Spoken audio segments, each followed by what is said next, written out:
INDIA गठबंधन जो बना रहे। देखो अब INDIA गठबंधन कहते हैं तो बहुत लोग तकलीफ होता, लेकिन एकरा के तरह ऐसे देखे के पड़ी कि भारतीय जनता पार्टी लगातार जौना समाज से संजय जायसवाल आवेलन वो समाज के भारतीय जनता पार्टी में बहुत ज़्यादा पूछ। हिना साहब के बारे में कहना बा कि हिना साहब व्यक्तिगत रूप से उनकर कोनो छवि खराब नहीं है। हिना साहब के हो सकेला कि एनडीए गठबंधन के घटक दल के कोनो तरफ से टिकट मिल सकेला, हो सकेला कि जदयू भी दे दे, लेकिन जौना तरीका से चिराग पासवान और हिना साहब के बीच में नजदीकी बढ़ल बा और बीच में कड़ी के काम करे वाला भी कर रहा बड़े, तो इस संभावना बुझाता कि हिना साहब अकेले लोकसभा चुनाव लड़ सकेली। हालांकि राष्ट्रीय जनता दल के इजा भी तरह से कहनी कि महागठबंधन के थोड़ा ऊपर दिखावल जा रहा बा। ये रिपोर्ट हमरा बार बार बुझाता कि वही घड़ी के है जौना घड़ी नीतीश कुमार साथे रहन। पनोरमा ग्रुप, जो सोचता है वो करता है। नमस्कार, भारत लाइव देख रहे हैं आप और ये महाभारत 2024 है। महाभारत 2024 के चुनावी अखाड़े में कई पहलवान आ गए हैं। कुछ पहलवान तो पुराने ही हैं जो एक साथ लड़ने के लिए तैयारी में हैं। अलग अलग लोकसभा क्षेत्रों में सर्वे भी हो रहा है कि कौन से पहलवान इस बार फिर से अखाड़े में बाजी मारेंगे, कौन से पहलवानों पर जो लोग हैं, जनता है, उनका विश्वास है कि इस दंगल में शेर नहीं सवा शेर बनकर उभरेगा। लेकिन कई जगहों पर, कई लोकसभा क्षेत्रों में जो पहलवानी करने पहलवान जा रहे हैं उनको जनता पहले ही उनके नाम से ही नकारनी शुरू कर दी है। महाभारत 2024 में आज से लगातार 2024 लोकसभा क्षेत्रों में वैसे लोकसभा क्षेत्रों की चर्चा करेंगे और उन लोकसभा क्षेत्रों में आने वाले कैंडिडेट की चर्चा करेंगे जिन पर भविष्य टिकेगा 5 सालों का बिहार का, उन लोकसभा क्षेत्रों का और वो मतदाताओं का जिन्होंने भरोसा करके अपने प्रतिनिधि को संसद भवन तक भेजा है। महाभारत 2024 के आज के एपिसोड में हम जो चर्चा करने जा रहे हैं, जिस विषय पर बातचीत होने जा रहा है वो है भोजपुरी का क्षेत्र।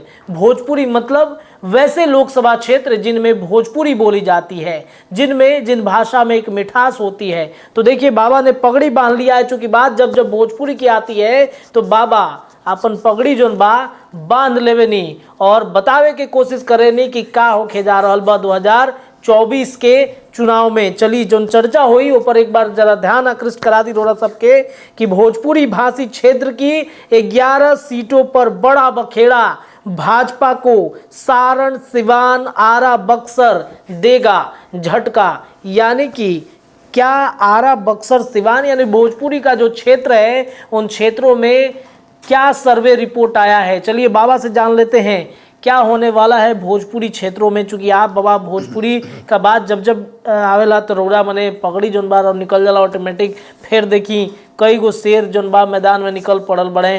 का होई ये सब क्षेत्र में का समीकरण बनता? देखा रत्ने लगातार जो तरीका से 2024 के चुनाव के लेकर के असमंजस की स्थिति बना रहे होई का जी। INDIA गठबंधन जो बना रहे। देखो अब INDIA गठबंधन कहते हैं तो बहुत लोग तकलीफ होता। इंडिया करके कैसे कह दी, क्योंकि इंडिया का मतलब दूसर होला और INDIA गठबंधन के नाम दूसर दिहल गई बा। इंडियन इंक्लूसिव और का नाम दिहल बा तो करके इंडिया ना कह सकेला। यही चलते भाजपा वाला लोग भी इंडी गठबंधन। खैर एक खातिर वाला बुरा मत मारब। INDIA ये गठबंधन के नाम हो और एकरा के रुआ माने के पड़ी, स्वीकार करे के पड़ी, न तो आगे समस्या भी हो सकेला। खैर जौन तरीका बा रुआ अगर एकरा के भारत लाइव पे देखा तानी तो निश्चित रूप से भारत लाइव पर भी और खूंटा पर भी दोनों जगह खूंटा पर ढेर दिन के बाद रुआ लोग के सामने आयल बनी। ये चलते पहले तो माफ़ी मांग ले, कारण कि इन्हें सरकार उकर पड़ी तो गिरत रहा तो हमें ध्यान रखे के जरूरत रहे। लेकिन सबसे बड़ बात बा कि चूँकि भोजपुरी भाषा भाषी क्षेत्र जौन बा ओइजा के 11 गो लोकसभा सीट के हमनी के विश्लेषण करे खातिर बैठल बन जा और ये विश्लेषण आधारित बा जौन रिपोर्ट आयल बा अभी दैनिक भास्कर के ओकर रिपोर्ट के आधार पर चर्चा खूब शुरू हो गई बा। हालांकि ये रिपोर्ट कितना ऑथेंटिक बा, कितना एकरा पर भरोसा कल जा सके अभी समय बा, कारण कि एकरा अलावे अभी कई गो रिपोर्ट आई। कुछ रिपोर्ट हमनी के भी कैले बन जाए जना के मिक्स करके और हमनी के कोशिश करब जाए बतावे खातिर कि ये 11 गो सीट जौन बा करीब 1 दर्जन के आसपास भोजपुरी भाषा भाषी क्षेत्र के जो जिला बाड़न वो जिला में जो लोकसभा सीट बा ओकरा में परिस्थिति स्थिति का बा और आकलन के हिसाब से इस सर्वे के हिसाब से केकरा कितना प्रतिशत वोट मिलत हुए एकरा आधार पर आपन तैयारी अलग अलग राजनीतिक दल गठबंधन करी हैं और कैला के बाद 2024 के चुनाव में जो अंतिम रण में लोग रिंग में उतरी लोग तौना घड़ी एक फैसला जनता करी है। अभी वर्तमान जो परिस्थिति बा ओकरा में सबसे पहला हमने के शुरुआत अगर कही जाओ तो वाल्मीकि नगर से कही। बिल्कुल बिल्कुल बिल्कुल। वाल्मीकि नगर के वर्तमान स्थिति बा कि सीट जौन बा वो जनता दल यूनाइटेड के भी बा, हालांकि ब्राह्मण बहुल क्षेत्र है और एकरा में लगातार सतीश चंद्र दुबे के 2014 में जब चुनाव जीता रहन तो 2019 में नीतीश कुमार के चलते उनका अपन सीट के कुर्बानी देवे के पड़ रहे। अच्छा। हालांकि राज्यसभा में बाड़न लेकिन ब्राह्मण बहुल क्षेत्र कहल जाला और 2 लाख से ज्यादा या ब्राह्मण बाड़े जी।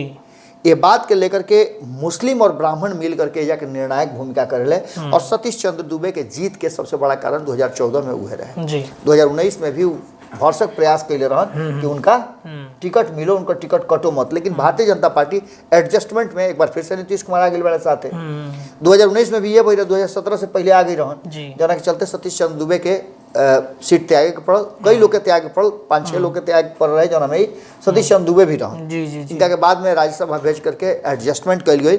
लेकिन जौन आंकड़ा बता रहा बा उनमें 58% लोग जौन की दैनिक भास्कर के आंकड़ा बा ओकरा में 58% लोग जौन बा वो ये बात कह रहा बा कि सतीश चंद्र दुबे खाली फिर से सांसद बन सकेले। वो ये वर्तमान सांसद के लेकर के 35% लोग बात कर रहा बा।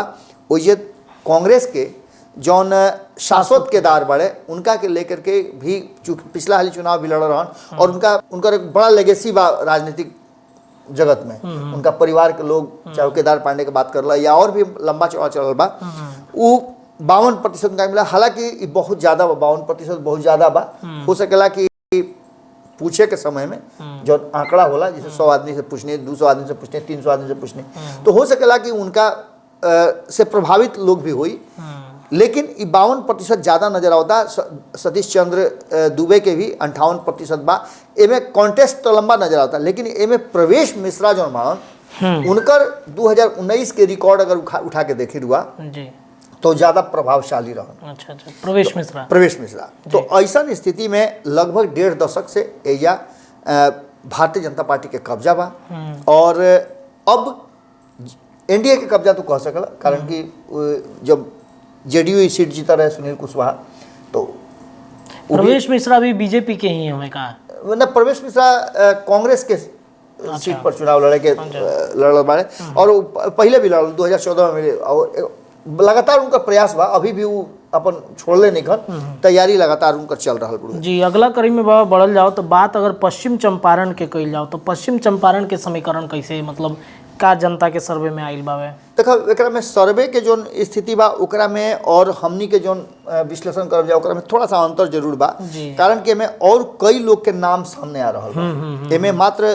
2 लोग के, एक अभी वर्तमान जो सांसद बाड़न संजय जायसवाल उनका के 35% और राधे श्याम पांडे राजद के बाड़न उनका 40%। अच्छा। लेकिन एकरा के तरह ऐसे देखे के पड़ी कि भारतीय जनता पार्टी लगातार जौना समाज से संजय जायसवाल आवेलन वो समाज के भारतीय जनता पार्टी में बहुत ज्यादा पूछ बा। एकरा पहले वो प्रदेश के अध्यक्ष भी रह चुकल बा, अच्छा काम के लिए बड़े। एकरा अलावे लगातार 3 दशक से एजा कब्जा बा भारतीय जनता पार्टी के। 3 हाली से चुनाव जीत के युवा अवतरण हैट्रिक मार चुकल बाड़े, अब आगे भी कंटिन्यू करे के मूड में बाड़े। भारतीय जनता पार्टी खास करके जौन वैश्य समाज बा ओकरा से इतर ना हो सके, ओकरा के परेशान ना कर सके। अब तू देख ले कि हाल फिलहाल में राज्यसभा भेजे करला तो वैश्य समाज से खोज करके भेजल गई। बिल्कुल। तो एकरा के ले करके जो संजय जायसवाल के बा वो भले ही उनका आंकड़ा 35% के होके, लेकिन उनका दावेदारी बड़ा बा।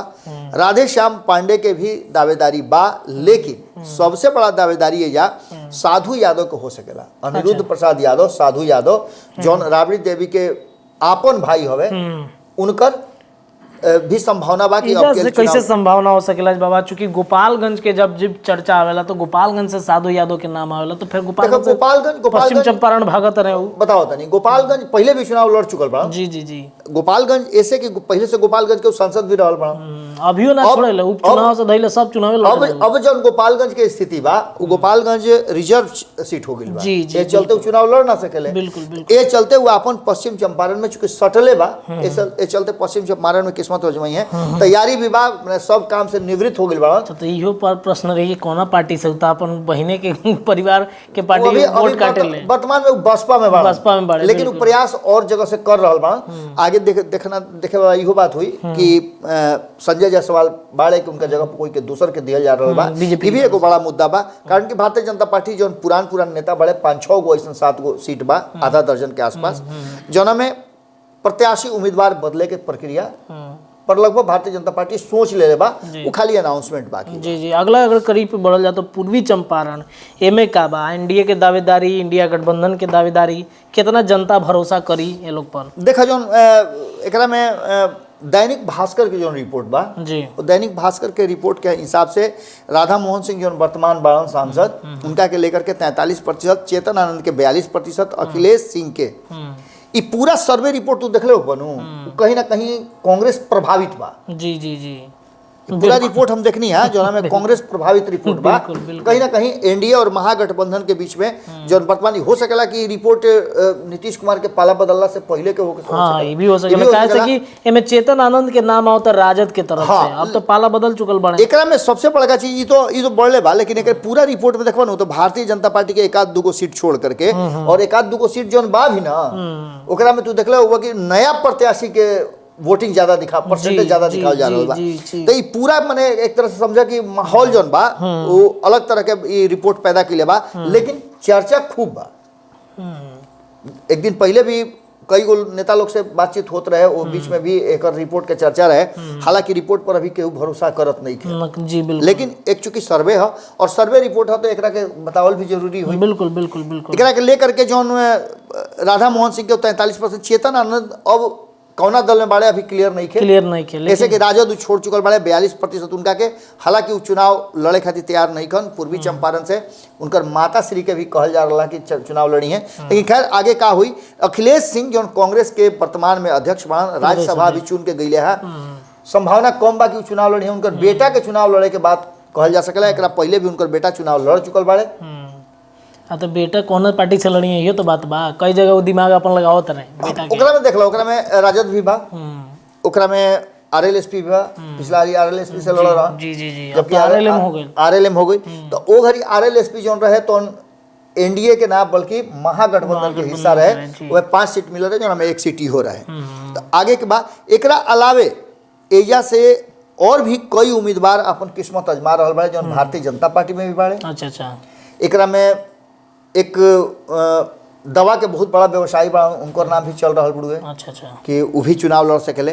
ए तरीका से कई लोग के नाम, लेकिन जौन पूर्वी चंपारण के राधा मोहन सिंह के जौन सीट बा, एकरा में राधा मोहन सिंह के अब के लिए टिकट ना मिली, उनका के विशेष कोनो काम में लगावल जाई, ई बात कहल जा रहा बा। तो ऐसा स्थिति में एजा के लड़ाई भी कमजोर नहीं थे, माने एजा नया कैंडिडेट बीजेपी अपन उतारी। बिल्कुल। और Bharatiya Janata party anti incumbency से भी बाचल चाहिए। जी चलिए आगे बढ़ल जा। तो गोपालगंज सीट के का बाबा सर्वे आइल बाबे? देखिए एकरा में बा कि पहले ही चलत रहे कि गोपालगंज सीट जौन बा तो भारतीय जनता पार्टी अपना खेमा में ली या फिर अपना कोनो सहयोगी के दे दी। लेकिन जौना तरीका से रिजर्व सीट बा एकरा में जनता दल यूनाइटेड के बेहतर माने स्थिति भी बा। आलोक सुमन चुनाव जीतल बाड़न और आलोक सुमन के चुनाव जीतला के वो पार्टी के कोषाध्यक्ष भी बाड़न। इस सारा बात के लेकर के ये बुझाता कि मैंने भारतीय जनता पार्टी सीट ना भारतीय जनता पार्टी के ना दी है नीतीश कुमार, और हाँ छोड़बे ना करी है। 65% उनका के वोट भी दिखावल जा रहा बा। और वो ये डॉक्टर सुनील रंजन जो राष्ट्रीय जनता दल के बाद उनका 47% दिखावल जा रहा बा। एक नाम में बहुत तेजी से आ रहा बा, जनक राम के। जनक राम के अपन सीट त्यागे के पड़ रहे 2019 में। जी जब 5 लोग 6 लोग के बात करता नहीं हन, ओकरा में गोपालगंज भी सीट रहे जौन में जनक राम के कुर्बानी देवे के पड़ रहे, जरा बदले में उनका के एमएलसी बनावल गई रहे और मंत्री भी रहन जब 2020 में सरकार बनल। लेकिन ओकरा बाद एक खाली फिर से जनक राम के चर्चा खूब चल रहा बा गोपालगंज से उनका चुनाव लड़ावे के। हालांकि मंत्रिमंडल में भी उनका नाम चल रहा बा। तो भारतीय जनता पार्टी एजा फिर से अपना पाला में सीट ले ले तो कोई बड़ी बात ना हुई। लेकिन जो आंकड़ा बता रहा बा, अगर आंकड़ा सच बा तो आलोक सुमन के या हिलावल थोड़ा मुश्किल बुझाता। चलिए, अब सबसे हॉट सीट के जो चर्चा है पूरा बिहार भर में, देश भर में होला लोकसभा में, कि सिवान लोकसभा क्षेत्र में ये जो एनडीए के अंदर ही कई ऐसा लोग बा जो दावेदारी कर रहल बाटे कि मतलब ना हमरा मिले के चाहिए। पूर्व के जो सांसद बड़े ओम प्रकाश यादव, उनको चर्चा चलता कि फिर वो अब की बार अखाड़ा में उतरी हैं। कई लोग के नाम बाबा में का सर्वे आइल बाबा। देखो 2019 में एगो ओम प्रकाश यादव भी रहन, हाँ। जिनकर कुर्बानी भई रहे, बिल्कुल बिल्कुल बिल्कुल नीतीश कुमार के कारण, बिल्कुल। और वो घड़ी बड़ा विद्रोही तेवर उनकर रहे, लेकिन फिर भी पार्टी के बात मान करके पार्टी के, हालांकि अभी तक पार्टी उनका के ऊपर इनाम नहीं के दिले, अभी तक वो हाशिए पर ही बाणु। जी जी। ओम प्रकाश यादव से हमारा बातचीत भई रहे, जो ना घड़ी उनका टिकट कटर रहता ना घड़ी भी, और लगातार उनका से हमारा बातचीत जारी बा। वो चुनाव लड़े खातिर पूरा तैयारी कैले बड़न कि अब के अली वो चुनाव लड़ी हैं। हालांकि भारतीय जनता पार्टी अगर नहीं उनका के टिकट दे, जो उनकी संभावना कमे लागत है कि भारतीय जनता पार्टी दी। बिल्कुल। कविता सिंह जो उनकी वर्तमान में बाड़ी, उनकर कौना परिस्थिति में टिकट मिला रहे सब कुछ जानत रहे। कविता सिंह के लोग विश्वास मतलब अब नहीं के करते। एगो रिपोर्ट दैनिक भास्कर के ही पूर्व में आई रहे कि कविता सिंह पर लोग के जो विश्वास बा वो बहुत कम हो चुकल बा। देखा एकरा में एगो और बात बोलूँ कि सेंगरा के नाई कितना दिन चली, पानी में नाई तो चली लेकिन सेंगरा पर लेके चलबो तो कितना दिन चली। जी जी जी। उनकर नाई सेंगरा पर चलता। वो सांसद भले बाड़ी लेकिन सारा काम उनकर पति देखे, और उनकर छवि का बा सबके पता बा। बिल्कुल बिल्कुल। ये भी पता बा लोग के कि अचानक से कविता सिंह कैसे राजनीति में अली। उनकर सास जब मरली, उनकर जगह खाली भई, तो ओकरा खातिर पितृ पक्ष में बियाह करे माने रातों रात सब कुछ सेटिंग भइला। कविता सिंह राजनीति में अली। 30% जनता उनका पर भरोसा करता, जबकि ओम प्रकाश यादव पर 34%, और अवध बिहारी चौधरी जो उनकी विधानसभा में अभी सभापति रहे हैं, सिवान सदर के विधायक हवे। अवध बिहारी चौधरी राजद से उनका के 49%। लेकिन इनमें पेच बड़ा जबरदस्त फसल बा। पेच ही फसल बा कि याद हुई तरह कि भारतीय जनता पार्टी के नेता लोग से अगर बात करो और कोर टीम के लोग से बात करो, तो अभी भी वो लोग ये बात के लेकर के दो जगह आके मामला अटकल बा। एक तो ओम प्रकाश यादव के तो मान के चला कि उनका भारतीय जनता पार्टी ना दी टिकट, लेकिन अपना साथी दल के टिकट दे करके जौन अल्पसंख्यक समाज के, मुस्लिम समाज के वोट बा करके अपना तरफ करे खातिर भारतीय जनता पार्टी कोशिश में लागल बा। और देख लो कि एकरा में एक्शन में चिराग पासवान बहुत ज्यादा बाड़े। जी जी जी। हिना साहब के लेकर के कई दौर के मुलाकात भी हो चुकल चिराग पासवान से, और भारतीय जनता पार्टी जौन तरीका से उपेक्षित कैल बा महागठबंधन या राजद के तरफ से हिना साहब उनका परिवार के, जबकि भारतीय जनता पार्टी कहना बा कि हिना साहब, हम ऑफ द रिकॉर्ड ये बात बताओ तनी, हिना साहब के बारे में कहना बा कि हिना साहब व्यक्तिगत रूप से उनकर कोनो छवि खराब नहीं है, ना उनका पुत्र के कोनो तरह के बात बा।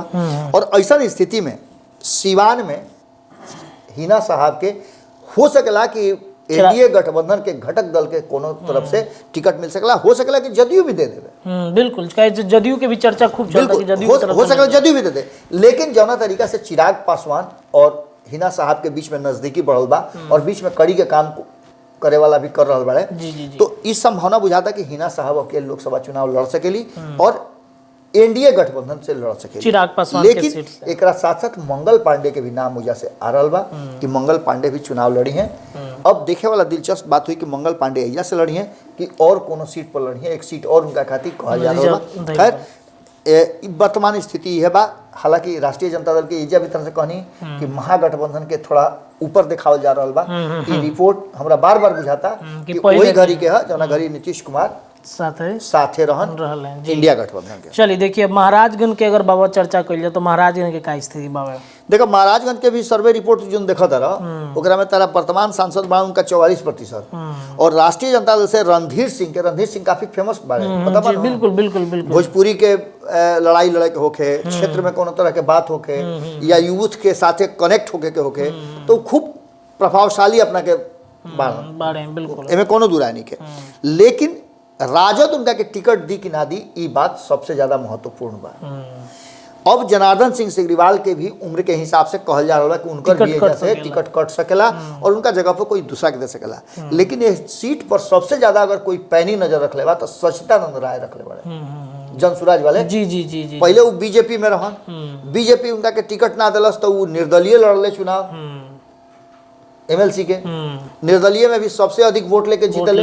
हाँ। ओकरा अलावे वो पूरी तरह से जनसुराज में एक्टिव बढ़न और जनसुराज के कई लोग के चुनाव लड़ावे के तैयारी करता है। बिहार के सबसे धनी आदमी में उनका नाम आवेला, वो लिस्ट में बढ़न सबसे धनाढ़ आदमी बढ़न, कई हजार करोड़ के कहल जाला कि उनकर संपत्ति भी बा, अच्छा व्यवसायी हवे, राजनीतिक रूप से भी एक्टिव रहेले और क्षेत्र में काम भी करेले।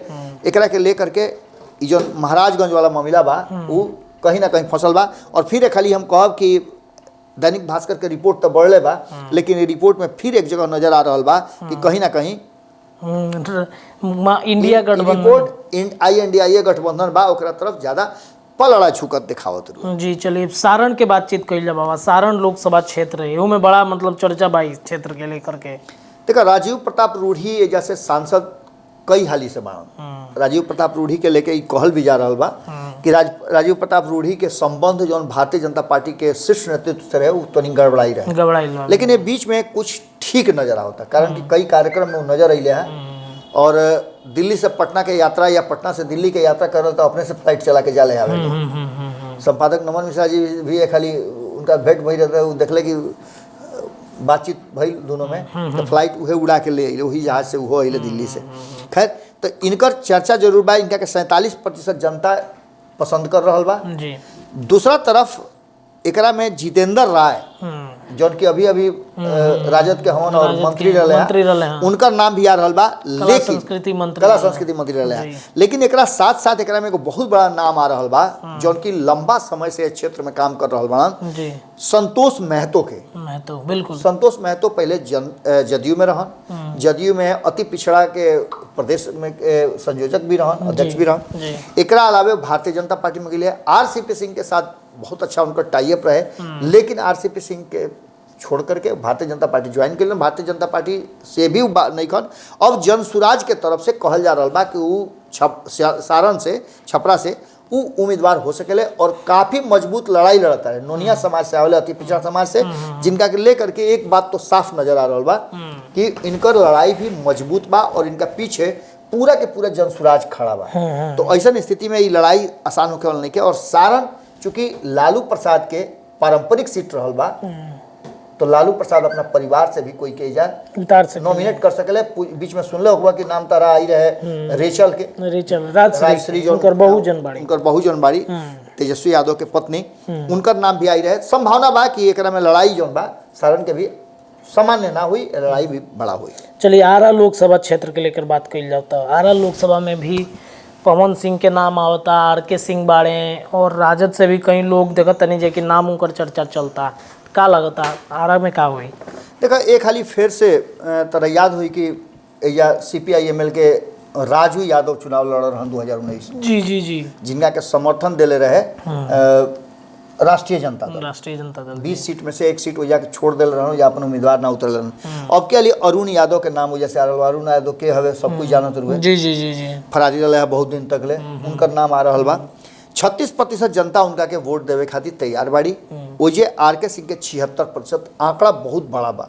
लेकिन RK सिंह के लेकर के एगो बहुत बड़ा बात होता रहा कि RK सिंह के अब के हाली टिकट ना मिली, उनका के केंद्रीय नेतृत्व में कोई जगह दिया जा सकेला। लेकिन जो आंकड़ा नजर आ रहा है उम्मीदवार बदलला से हो सकेला कि भारतीय जनता पार्टी के घाटा भी हो जाए। लेकिन एकरा अलावे भी मीना देवी के नाम तू कह, कन्हैया सिंह जो विजन क्लासेस वाला बाड़े, उनकर भी नाम बहुत तेजी से आ रहा बा, भारतीय जनता पार्टी में बाड़न और शिक्षा सेल के संयोजक भी बाड़न। तो इस सारा चीज के लेकर के आरा के जो एगो और भोजपुरी भाषा भाषी क्षेत्र कुंवर सिंह के क्षेत्र, राजपूत ठाट चलेला, तो इस सब के लेकर के राजपूताना के लेकर के कहीं ना कहीं एक बार फिर से इस समझ में आ रहा बा कि भारतीय जनता पार्टी बहुत बड़ा रिस्क तो ना, लेकिन रिस्क लेवे खातिर तैयार हो सकेले। कारण कि RK सिंह के जितना दिखावल जा रहा बा कहीं कंफ्यूज करे खातिर तो नहीं के, ये भी बात हो सकेला कि बीजेपी कुछ चौंकावे वाला फैसला भी ले लो। बिल्कुल ऐसा लेत रहेला। तो एकरा में कन्हैया सिंह के भी एक बहुत बड़ा मतलब नाम सामने आ रहा बा, और भी कई लोग के नाम बा, लेकिन कन्हैया सिंह के साथ साथ अरुण यादव के नाम आ रहा बा। राजू यादव छोड़े का तैयार नहीं खन CPI-ML वाला, चूंकि CPI-ML के जो सीट चाहिए ओकरा में आरा सबसे प्रायोरिटी में बा।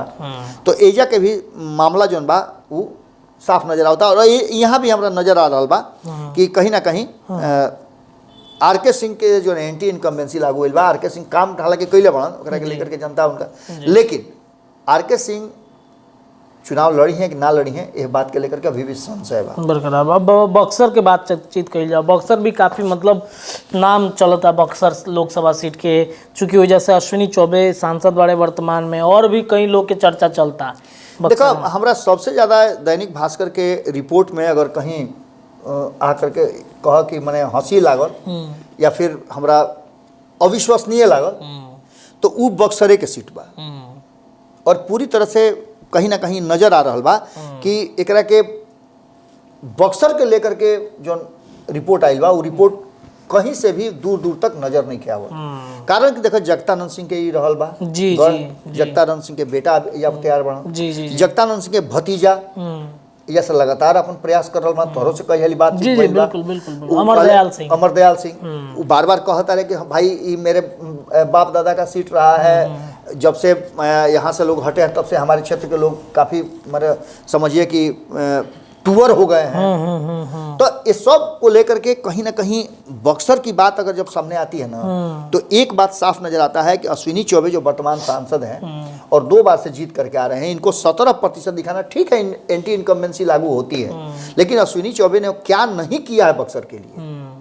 बक्सर की जनता से डायरेक्ट कनेक्शन की बात हो, बक्सर के लोगों को धार्मिक प्रवृत्ति की बात हो, बक्सर में आरओबी की बात हो, बक्सर के विकास के लिए उन्होंने काम किया है। हाँ, बराबर हमको लगता है बाबा कि बक्सर में ही रहते हैं, बक्सर में ही रहते हैं। जब भी उनको सदन से मौका मिलता है तो कहीं से घूम करके बक्सर में ही आना है उनको। अक्सर उनकी बक्सर की खबरें छपती रहती है। मैंने तो यहाँ तक देखा है कि उनका एक बार पैर टूट गया था, तब भी छड़ी लेकर के वो बक्सर में टिके हुए रहते थे। तो ये सारी चीजें बता रही हैं कि कहीं ना कहीं बक्सर को लेकर के भी जो दैनिक भास्कर का रिपोर्ट है, ये रिपोर्ट प्रतिमा पटेल राजद से जो नाम दिया गया है, ये नाम पूरी तरह से प्लांटेड नाम लग रहा है। अच्छा, ये भी तो हो सकता है अश्विनी चौबे की उम्र के हिसाब से भी इनका टिकट काटा जा सकता है। बिल्कुल टिकट कट सकता है, इसके लिए कोई मतलब दो राय नहीं है। लेकिन चूंकि राजपूत और ब्राह्मण का यहाँ बहुल क्षेत्र रहा है, अब हालांकि ददन पहलवान ये कहते हैं कि नहीं, ये तो यादवों का सीट है, गढ़ है। हाँ।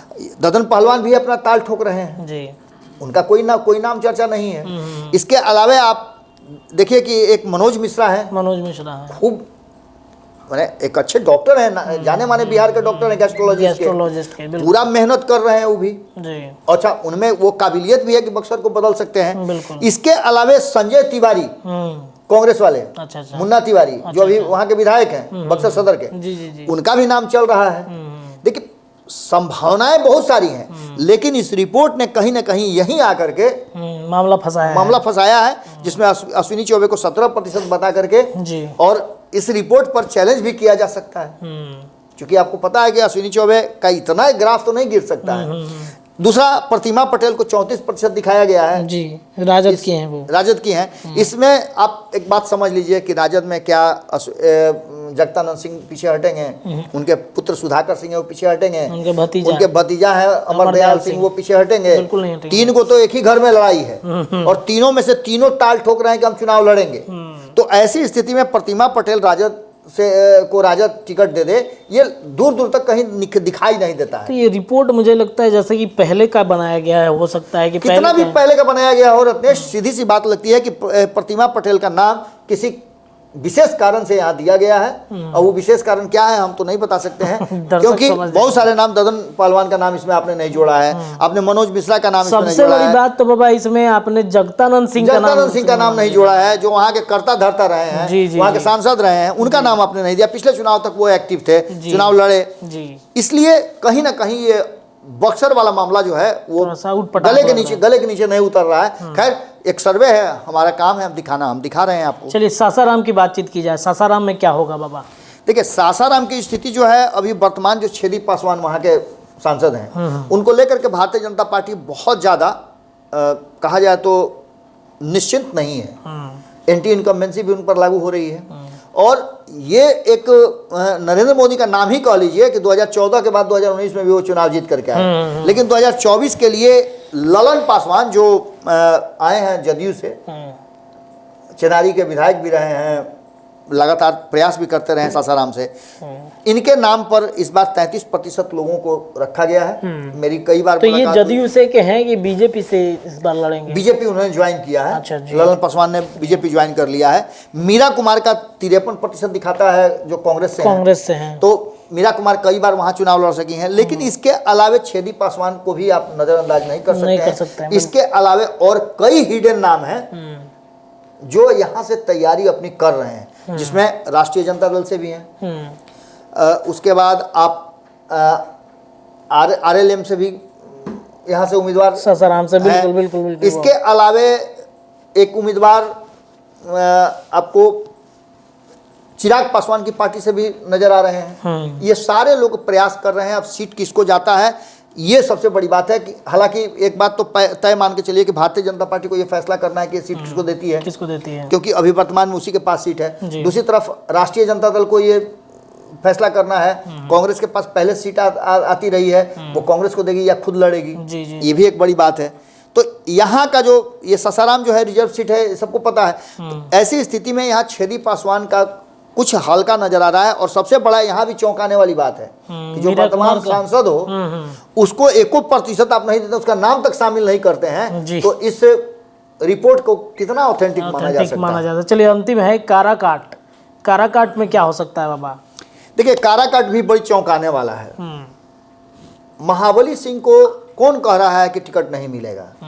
इसमें ये हम कहने वाले थोड़े होते हैं। एक पत्रकार के रूप में हम ये कह सकते हैं मिलेगा नहीं मिलेगा, लेकिन उनको अगर सर्वे रिपोर्ट से हम बाहर निकाल के रख दें, चलिए अश्विनी चौबे को तो आपने जो भी दिया 17% दिया, लेकिन वर्तमान सांसद का नाम अगर किसी लोकसभा सीट सर्वे रिपोर्ट में नहीं हो तो ये निश्चित रूप से कहीं ना कहीं गले से नीचे नहीं उतरता है। महाबली सिंह का इसमें नाम ही नहीं है। मीना सिंह जो आरा से लड़ने के लिए आई थी, उनको आप काराकाट भेज रहे हैं। हालांकि इसमें निश्चित रूप से ये सीट जो है राजपूतों को भी डोमिनेट करता है। यहाँ पर आपको जय कुमार सिंह का नाम कहीं नजर नहीं आ रहा है, जो कि एकदम पूरा टाल ठोके वो हथियार औजार लेकर के अब पूरा एकदम दल बल के साथ प्रदर्शन भी कर रहे हैं, अपना शक्ति परीक्षण भी कर रहे हैं। अभी आपने देखा हाल फिलहाल में उन्होंने किस तरह का कार्यक्रम किया था, जब जदयू का अथी चल रहा था, जो कार्यक्रम चल रहा था कर्पूरी ठाकुर की जयंती के कार्यक्रम में उन्होंने इतना जुटान किया था कि लग रहा था कि पूरे बिहार भर से जितने कलाकार हैं सारे मंच पर मौजूद हो गए हैं। भीड़ इतनी थी कि क्या कहा जाए। तो ये शक्ति प्रदर्शन ही ना है। बिल्कुल। तो यहाँ से आप काराकाट से आप उनका नाम नहीं ले रहे हैं, आप नाम ले रहे हैं मीना सिंह का, जिनका दूर दूर तक कोई संबंध नहीं है। उपेंद्र कुशवाहा का आपने नाम लिया, पूर्व सांसद वहां के रहे हैं, वर्तमान में उनकी तैयारी चल रही है, ठीक है 34% उनको आप दे रहे हैं। यहाँ सबसे बड़ा नाम रोहिणी आचार्य का चल रहा है काराकाट से। रोहिणी आचार्य राष्ट्रीय जनता दल की हैं और अब सदस्य हैं कि नहीं है नहीं बताते हैं, परिवार की पार्टी है तो फिर कहना क्या है। राज्यसभा के सांसद है ना वो, कौन? रोहिणी आचार्य? नहीं। अच्छा पैच अच्छा हमको उसका लगा पैच। हाँ रोहिणी आचार्य के बारे में चर्चा हो रही है जी। रोहिणी आचार्य आपको पता है कि इन्होंने एक बहुत बड़ा कुर्बानी दिया है जी, अपने पिता को किडनी दे करके। तो ऐसी स्थिति में इनका हक भी बनता है और इनकी अपनी पार्टी है तो कहीं से चुनाव लड़ा सकते हैं। इनके बारे में चर्चा इनका मुझे लगता है कि वहाँ पर ससुराल है, वहाँ पर रोहिणी आचार्य का ससुराल वहाँ पर, क्योंकि वहाँ पे कुछ दिन पहले अपने भाई तेज प्रताप यादव के साथ गए थे। वहाँ पे प्रचार प्रसार भी कर रही थे वो। तो इनका मतलब वहाँ से और सबसे ज्यादा नाम सर्वे में इनका दिखाया गया। कितने दिन वो रही है वहाँ पर? देखिए ये सारा चीज आपको हम शुरू में बता रहे हैं कि ये जो हम देखिए किसी की बुराई ये नहीं कर रहे हैं, लेकिन दैनिक भास्कर का जो ये रिपोर्ट है, ये रिपोर्ट या तो बंद कमरे में बैठ करके बनाया गया है या इसको किसी न किसी रूप में ऐसे लोगों से पूछा गया है जो कहीं ना कहीं महागठबंधन के तरफ उनका झुकाव ज्यादा है। क्योंकि इस रिपोर्ट में महागठबंधन के तरफ झुकाव ज्यादा दिखाई दे रहा है। दूसरा सबसे महत्वपूर्ण बात है कि इस रिपोर्ट को छापने से पहले इस बात का ध्यान नहीं रखा गया है कि इसमें जो वर्तमान सांसद हैं वो लोगों की पसंद नापसंद है कि नहीं है। खैर ये रिपोर्ट जो दी गई है लोकसभा सीट पर ये है जनता की पसंद, ये कह करके आप अपना पिंड नहीं छुड़ा सकते हैं कि यहाँ के वर्तमान सांसद का नाम नहीं हो। चलिए बाबा, इसमें मुझे लगता है कि कई जगहों पर अभी भी जो सर्वे है, मुझे लगता है कि भारत लाइव को जाके सर्वे करना पड़ेगा यहाँ पर, जो ऑथेंटिक सर्वे है। देखिए अब हालांकि किस हिसाब से सर्वे किया गया है ये तो बताएगा, लेकिन हमारा जो सर्वे रिपोर्ट है उस पर बाबा और हमारे संपादक लगातार चर्चा करते रहेंगे। ये तो रही भोजपुरी भाषी क्षेत्रों की कि यहाँ पर किसकी कौन से सांसदों की पसंद यहाँ पर लोग कर रहे हैं। ऐसे ही अंग प्रदेश, ऐसे ही अन्य प्रदेशों की चर्चाएं लगातार महाभारत 2024 में हम करते दिखेंगे। फिलहाल अभी के लिए इतना ही। जुड़े रहिए हमारे चैनल के साथ। ऑथेंटिक खबरें और सर्वे यहीं पे मिलेंगे। धन्यवाद। पनोरमा ग्रुप, जो सोचता है वो करता है। अगर ये वीडियो पसंद आई और वह बिहार के राजनीति और बिहारियत से सरोकार रखेनी तो सब्सक्राइब बटन दबा के चैनल के सब्सक्राइब कर ली। ओजे एगो घंटी बा, ओकरा बटन दबा देला से कुल सटीक और मारक खबर रुआ मुफ्त में मिल जाई। अगर रुआ पत्रकारिता के हमनी के नया प्रयोग में सहयोग कर चाहतानी तो ज्वाइन बटन दबा दी। पेटीएम नंबर नोट कर ली 9386816700। धन्यवाद।